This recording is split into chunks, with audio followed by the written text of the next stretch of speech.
mereka. Kalau kita dapat dengar monolog dalaman minda mereka, bunyinya macam ni. Kalau aku diam, mereka patut faham betapa aku menderita. Uish, berat tu. Kalau aku terluka, seluruh dunia patut berhenti berputar untuk pujuk aku. Kalau aku diam, mereka patut faham.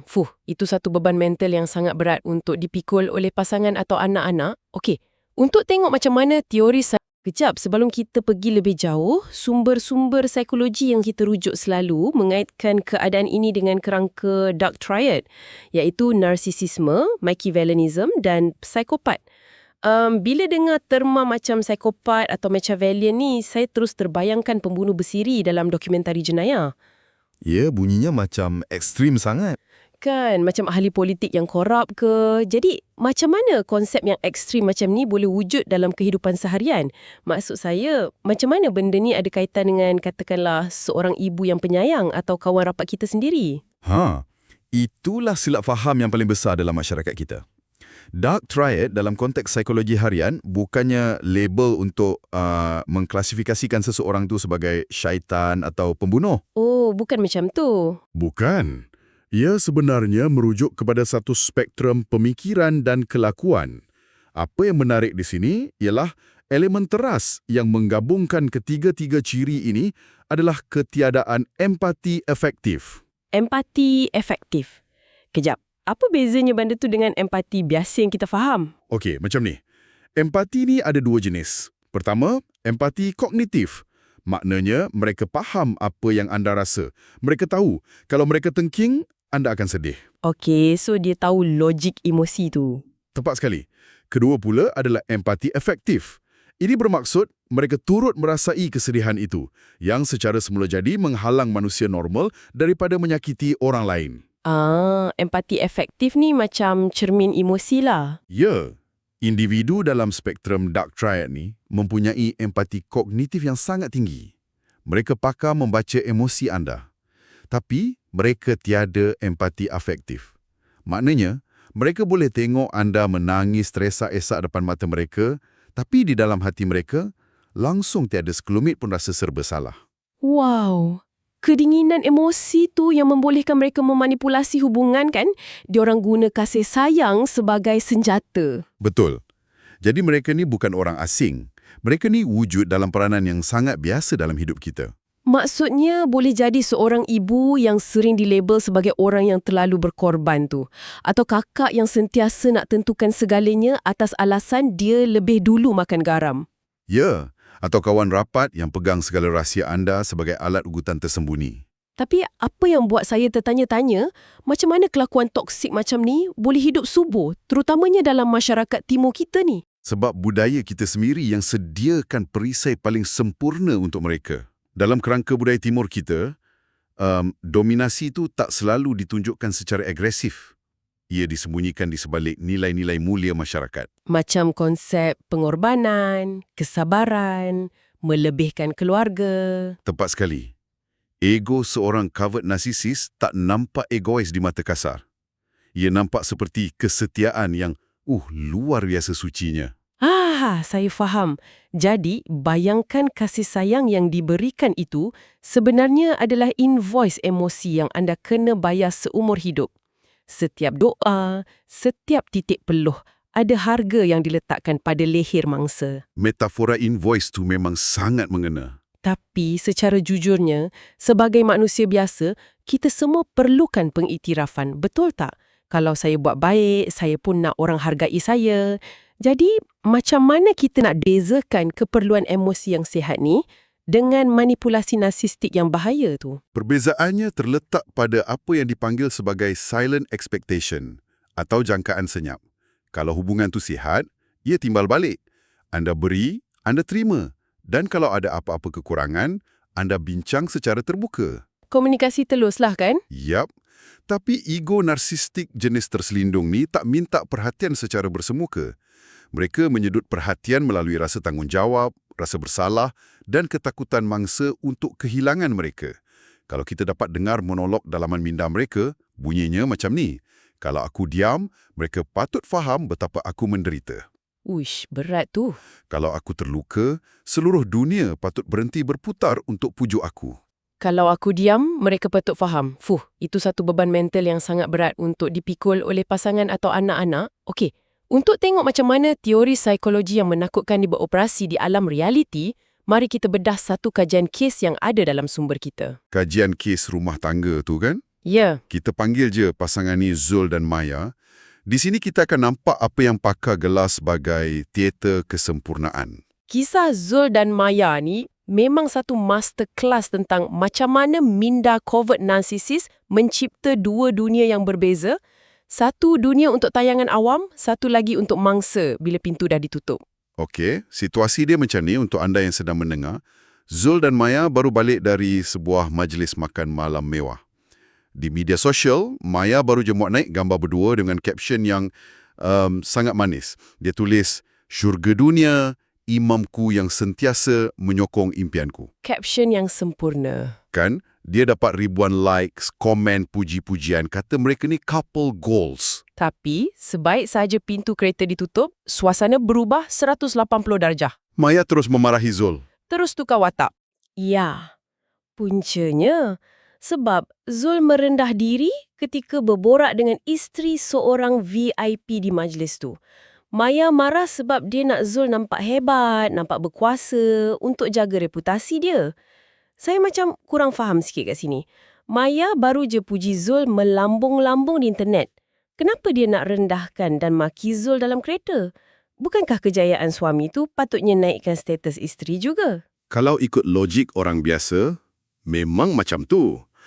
Tapi, minda narsistik tak berfungsi dengan cara tu. Bagi Maya, Zul bukanlah seorang rakan kongsi, apatah lagi pasangan yang ada perasaannya sendiri. Habis tu, Zul tu apa? Zul adalah aksesori, macam beg tangan mewah atau kereta sport.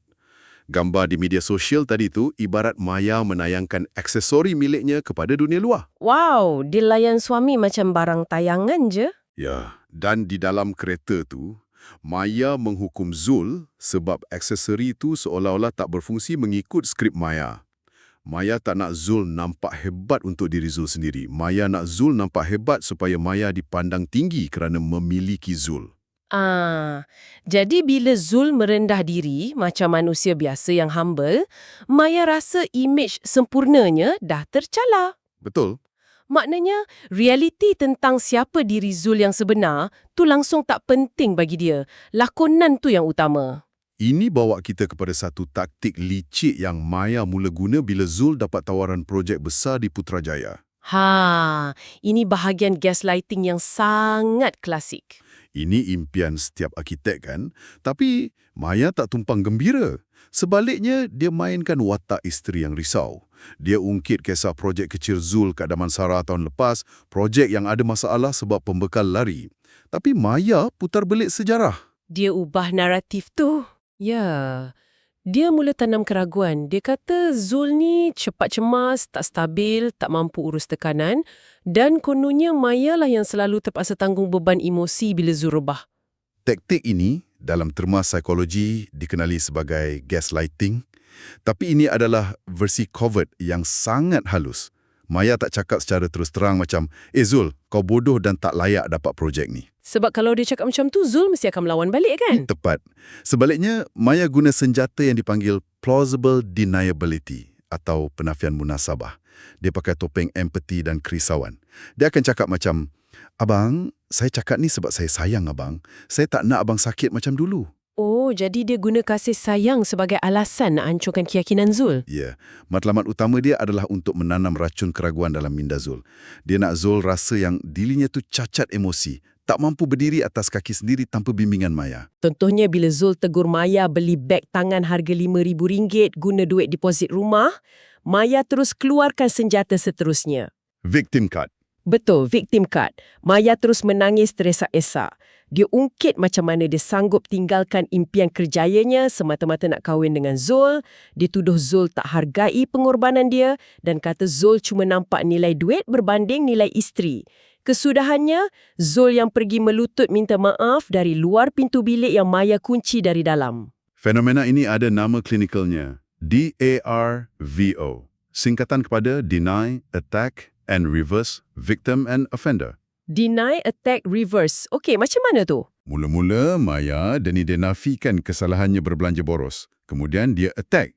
Dia serang karakter Zul dengan kata Zul tu berkira. Akhir sekali, dia reverse, dia terbalikkan situasi. Zul yang asalnya menegur, kini menjadi pemangsa yang kejam dan Maya yang bersalah, kini menjadi mangsa yang teraniaya.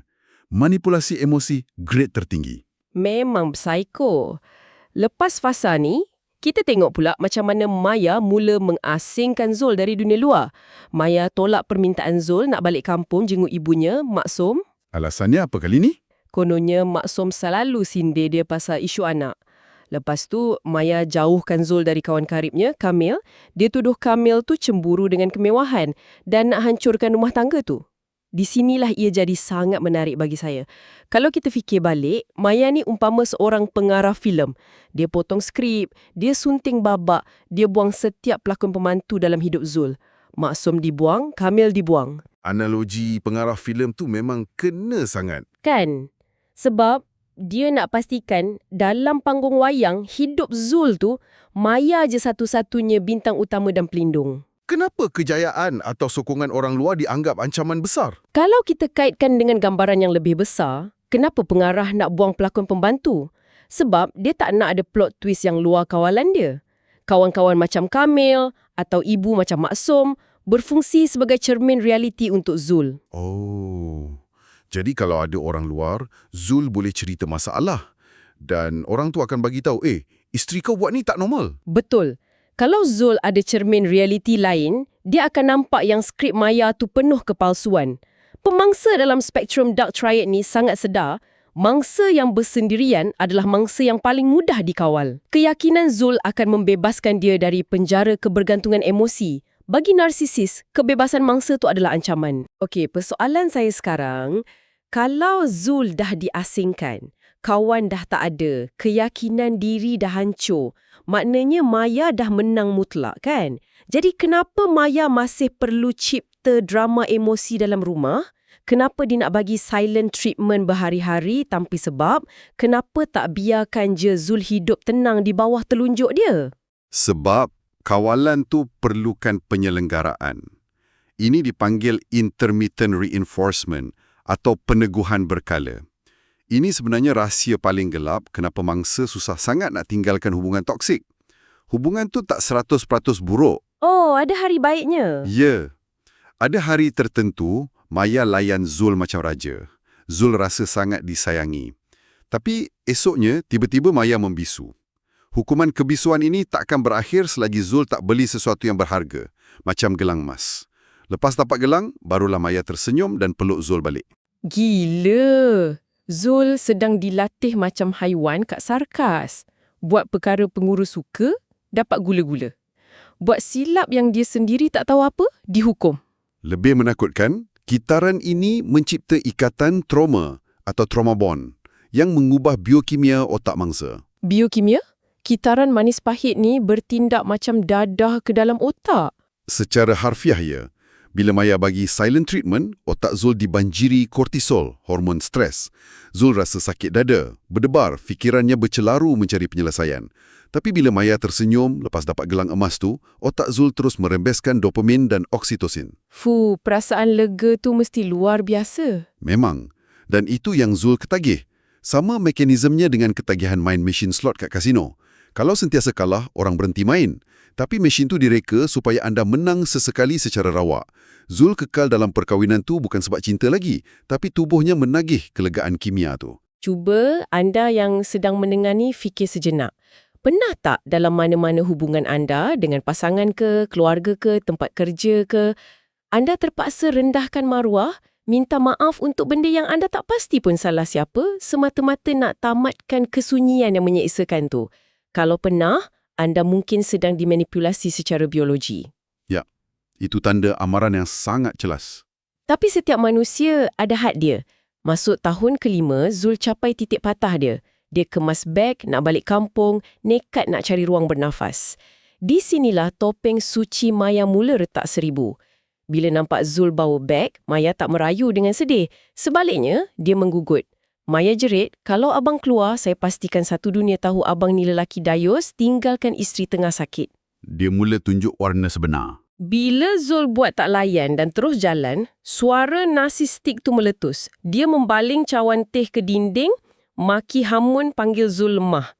Dan bila Zul pegang je tombol pintu, Maya buat taktik paling epik. Dia tiba-tiba jatuh melutut, pegang perut dan pura-pura menangis, kata dia rasa dia sedang mengandung. Segala drama amukan dan pura-pura mengandung tu adalah reaksi panik mutlak.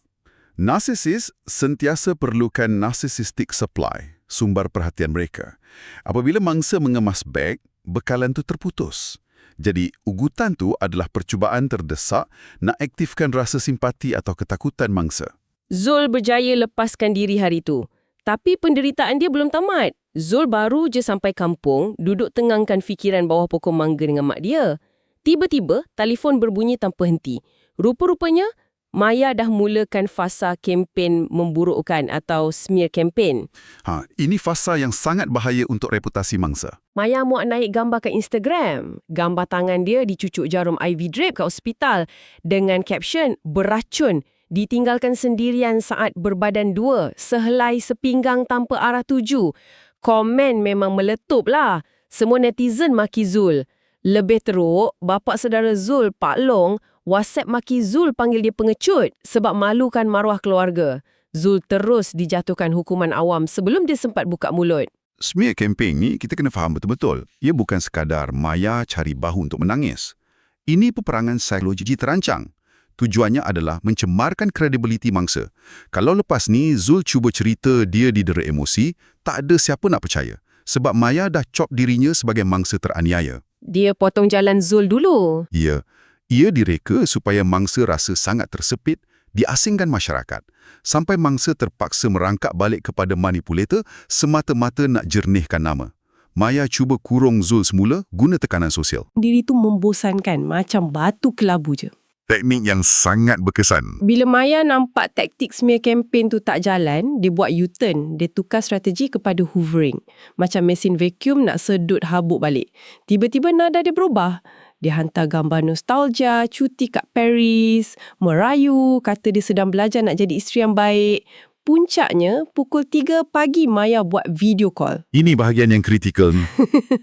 Dia tunjuk berpuluh biji Panadol bertaburan atas meja.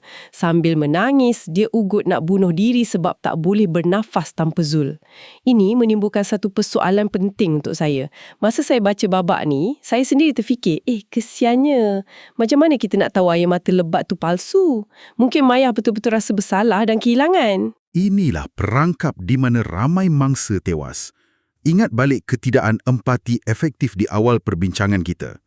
Air mata narsisis masa proses hoovering ni selalunya sangat nyata. Mereka memang menangis. Tapi untuk apa mereka menangis? Bukan untuk mangsa ke? Bukan. Mereka bukan meratapi kesengsaraan jiwa anda. Mereka menangis kerana meratapi nasib diri mereka yang dah hilang kawalan ke atas hamba mereka. Mereka menangisi ego mereka yang dah tercalar. Wow.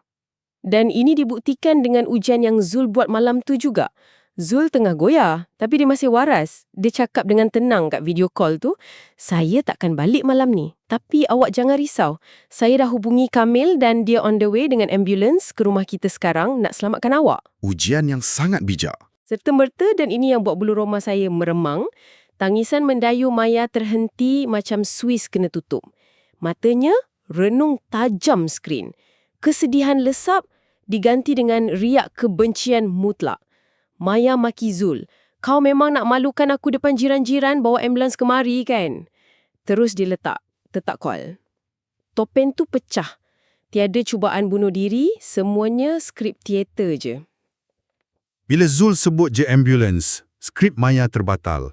Ancaman nyawa tu diuruskan secara rasional, yang mana akan bawa paramedik dan malukan imej sempurnanya. Bila manipulasi tu gagal, lapisan luarnya terselak, menampakkan teras kemarahannya. Malam tu Zul akhirnya sedar dan bebas. Tapi saya nak masuk dalam otak orang macam Maya ni sekejap. Adakah mereka ni bangun pagi dan fikir sedar, okey, pukul 2 nanti aku nak hancurkan mental suami aku. Macam mana minda mereka berfungsi? Ahli psikologi melihat minda mereka ni macam papan catur. Tapi ia bukan perancangan ala penjahat kartun. Ia berpunca dari rasa ketidakselamatan atau insecurity yang sangat kronik. Mereka hidup dalam ketakutan yang diri mereka ni sebenarnya tak bernilai. Jadi hubungan percintaan bagi mereka adalah medan perang status. Mereka mesti di posisi dominan. Ada beberapa corak pemikiran mereka yang sangat pelik. Pertama, minda mereka anggap penderitaan tu mata wang. Mereka mesti pegang trofi mangsa utama. Kalau suami kata penat kerja ke ofis, isteri ni akan pastikan suami tahu dia jauh lebih penat urus rumah. Tiada empati bersama. Ya, sentiasa nak bertanding. Kedua, ada hasad dengki yang terselindung. Mereka pantang tengok pasangan gembira atau tidur lena masa mereka tengah serabut. Mereka akan cari jalan cipta drama supaya pasangan ikut derita sama. Dan jin mental yang paling susah nak diubati adalah lack of insight atau penafian mutlak. Mereka benar-benar percaya yang mereka bukan watak jahat. Dalam kepala mereka, segala amukan dan putar belik itu adalah tindakan terpaksa demi nak mendidik pasangan mereka. Jadi, apa maksud semua ni? Memandangkan kita berdepan pemangsa yang tak sedar mereka memakan mangsanya, macam mana nak bina semula diri kita? Proses penyembuhan bermula bila anda berhenti mencari pengesahan dari pandangan luar. Kebahagiaan sejati bukan dari mengawal orang, tapi mengawal ego sendiri. Cinta yang sihat adalah perkongsian. Benarkan pasangan ada dunia mereka sendiri, keluarga, kawan, itu semua bukan ancaman. Dan pesanan paling penting, menan pertengkaran melalui taktik manipulasi, silent treatment, ia adalah kemenangan yang kosong. Anda cuma dapat ketakutan mangsa, bukan rasa hormat. Maksudnya, kalau manipulasi ni diteruskan, anda mungkin menang semua status, menang pandangan jiran, tapi akhirnya anda akan berdiri sendirian di dalam rumah yang kosong tanpa cinta tulus? Sangat tepat. Baiklah, kita telah pun menyelam ke dasar lautan psikologi manusia yang paling gelap hari ini. Kita dah bongkar sifat covert narcissist, selongkar teknik gaslighting, smear campaign dan faham biologi di sebalik kasih sayang bersyarat. Perisai terbaik kita adalah kesedaran kita sendiri. Ilmu pengetahuan tu perisai utama. Betul, tapi sebelum kita tamatkan, saya nak tinggalkan anda dengan satu pemikiran provokatif. Kita dah tengok macam mana narsisisme terselindung ni gunakan rasa bersalah dan empati mangsa sebagai bahan bakarnya. Jadi, mungkinkah obsesi budaya kita terhadap konsep kesetiaan tanpa syarat, menjaga aib walau diseksa dan selalu beralah demi keharmonian sebenarnya mencipta ekosistem yang paling sempurna untuk pemangsa ni membiak tanpa dikesan? Satu persoalan yang sangat mendalam. Bagaimana kalau definisi orang baik-baik yang selalu diajar kepada kita sejak kecil sebenarnya adalah senarai lengkap ciri-ciri mangsa idaman mereka? Sesuatu untuk anda fikir-fikirkan. Terima kasih kerana menyertai sesi penerokaan mendalam kita hari ini. Terus perhati sekeliling anda dan jaga kewarasan minda anda.